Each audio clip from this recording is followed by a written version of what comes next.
سلام، وقتت بخیر. به چنل حکیمه زیبایی خوش اومدید. امروز میخوام نحوه درست کردن سرمه رو بهت یاد بدم. سرمه 4 مغز، 8 مغز یا 10 مغز که خودت خیلی راحت میتونی توی خونه درست کنی، از خواص فوق‌العاده‌اش استفاده کنی.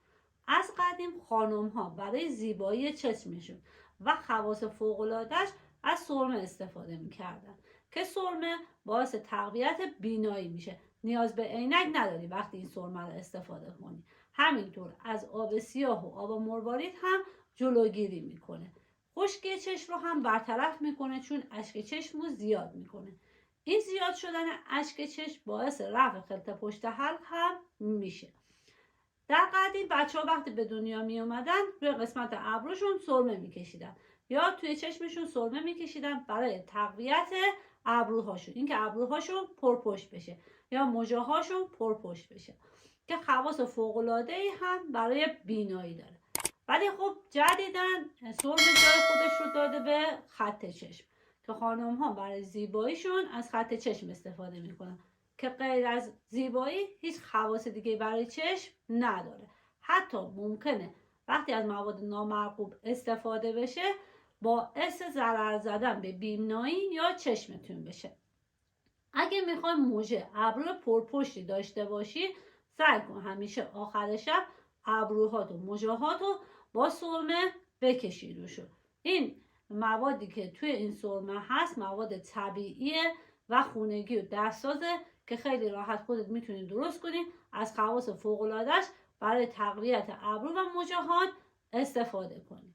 اگه ریشه مو وجود داشته باشه، نه اینکه بر اثر تتو اشتباه یا اینکه نه اصلا قسمت ابرو رو شما ندارید، یعنی در بزرگسالی، بعد انتظار داشته باشید با کشیدن سرمه این ابرو در بیاد. همچین اتفاقی نمیفته. ولی اگه که ریشه ابرو وجود داشته باشه، ریشه مو وجود داشته باشه، با این سرمه تقویت میشه، رشدش زیاد میشه، پرپشت میشه و همینطور باعث زیبایی بیشتر شما میشه.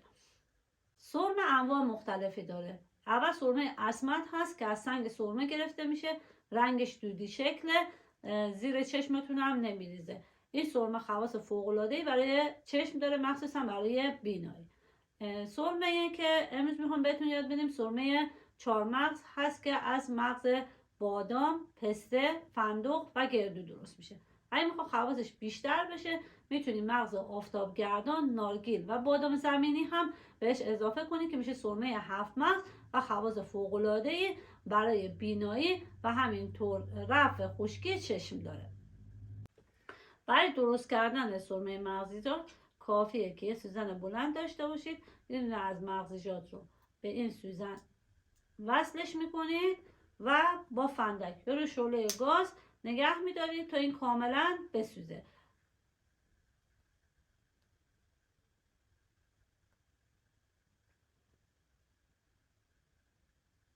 وقتی مغز باداممون آتیش گرفت و شروع کرد به سوختن، کافیه یه قاشق، ملاقه یا حتی پیاله که از جنس استیل هست رو روی این نگه داریم تا دوده ای که از سوختن این حاصل میشه کف این جمع بشه.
این دوده ها کاملا توی این ظرف جمع شده. شما خیلی راحت این دوده ها رو میتونید جمع کنین و داخل ظرف سرمتون بریزید.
سرممون آماده شد. این سرمه 4 مغز رو برای تقویت بیناییتون، پرپشت شدن موج ابروتون میتونید استفاده کنید. بهترین زمان استفادهش هم شبه. کافیه که آخر شب این سرمه رو تو چشمتون بکشید یا روی ابروهاتون بکشید و تا صبح باشه و صبح بشورید. این سرمه خشکه. اگه میخواین حالت چرب داشته باشه کافیه چند قطره روغن زیتون به این سرمه اضافه کنید و سرمه چرب درست کنید که خیلی زیر چشمتون هم نمیریزه، خواصش هم بیشتر میشه. امیدوارم که این ویدیو ما مورد قبولتون بوده باشه، دوست داشته باشید. حتما کانال ما رو دنبال کنید و لایک هم یادتون نره.